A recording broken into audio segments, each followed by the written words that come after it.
Assalamualaikum warahmatullahi wabarakatuh. Alhamdulillahi wassalatu wassalamu ala rasulillahi wa ala alihi wa ashabihi wa man wala. Amma ba'd. Yang kami muliakan para tuan-tuan guru kami, kiai-kiai kami, ustaz-ustaz kami dan orang-orang tua kami yang berada di pesantren Quran Subulun Najah. Dan yang kami banggakan rekan-rekan juang santri dan santriwati serta para alumni pesantren Quran Subulun Najah. Izinkan kami pada kesempatan ini Al-Faqir menyampaikan tema dengan judul Bangga Menjadi Santri. Sebenarnya banyak hal yang dapat dibanggakan dari seorang santri. Bukan hanya banyak, bahkan keseluruhannya semuanya adalah kebanggaan bagi santri. Entah itu seriusnya santri atau bahkan guyonnya santri. Contoh kira-kira nih yang guyon ya. Misalnya yang guyon yang dapat dibanggakan dari santri. Apa itu? Ada sebuah kenikmatan yang dinikmati oleh santri tapi tak dapat dinikmati oleh orang di luar sana. Apa? Gudik. Tapi tahan dulu bro, tidak sampai di situ. Justru karena gudik inilah santri mendapat pelajaran yang luar biasa. Yang pertama, tidak menjatuhkan orang lain atau mengejek orang lain. Ada orang yang kena gudik ya, bukan karena dia kotor, bukan karena dia nggak suka mandi, bukan karena dia malas mandi, tapi karena salah dalam berucap. Ini ada yang sering terjadi seperti ini nih. Aku ya nggak mungkin, anak nggak mungkin kena seperti itu, geng. Nggak mungkin bro. Kita mandi 3 kali sehari.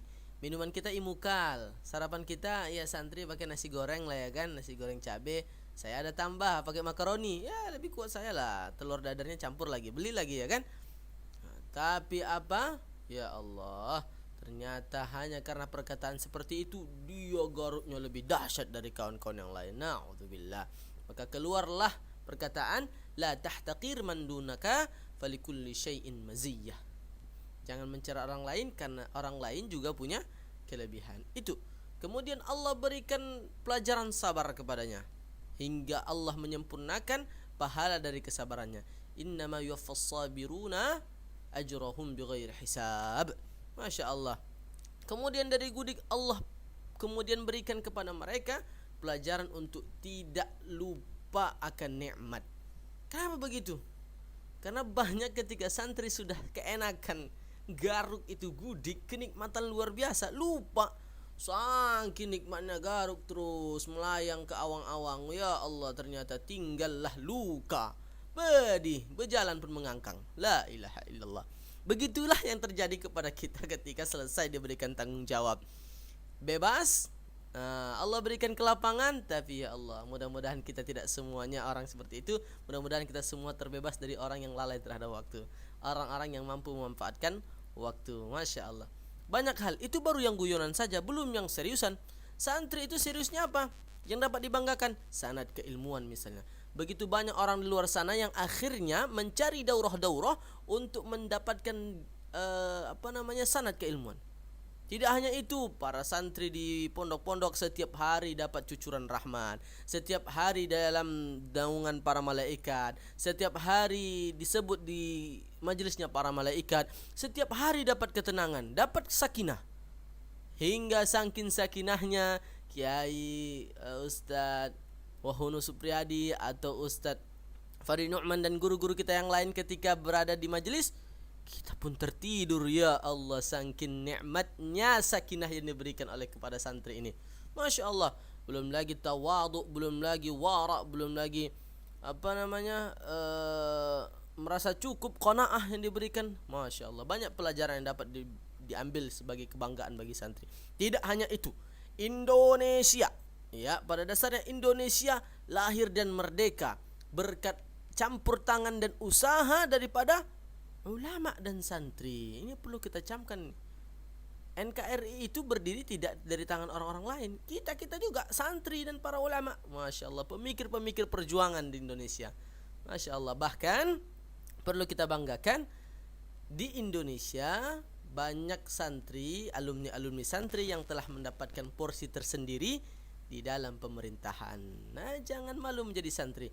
Santri malu hanya karena 2 faktor. Yang pertama, malu mungkin karena dianggap santri itu gaptek, ya, atau malu karena santri itu dianggap kudet, kuper dan lain sebagainya.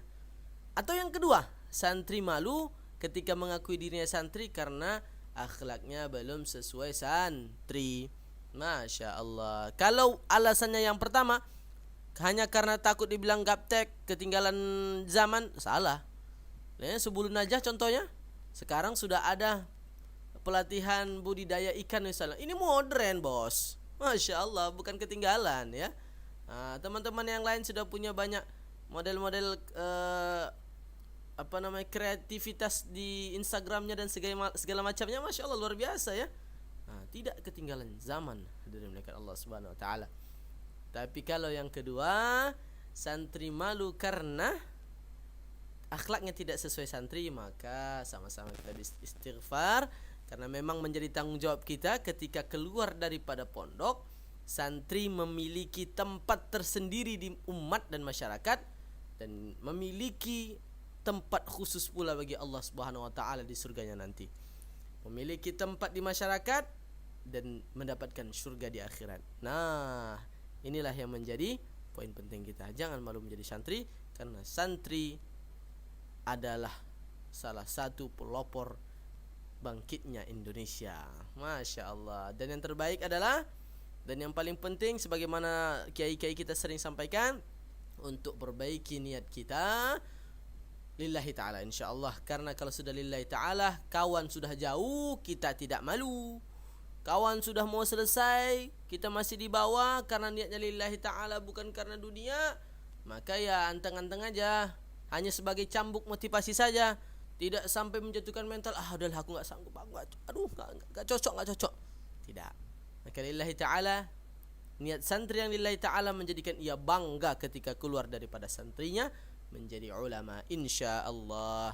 Karena lebih dari 5 menit sudah over 2 menit. Masya Allah, ana minta maaf ya Ustadz, ya Kiai. Cukup sekian, mudah-mudahan ada manfaatnya untuk kita semuanya. Wabillahi taufiq wal hidayah. Wassalamualaikum warahmatullahi wabarakatuh.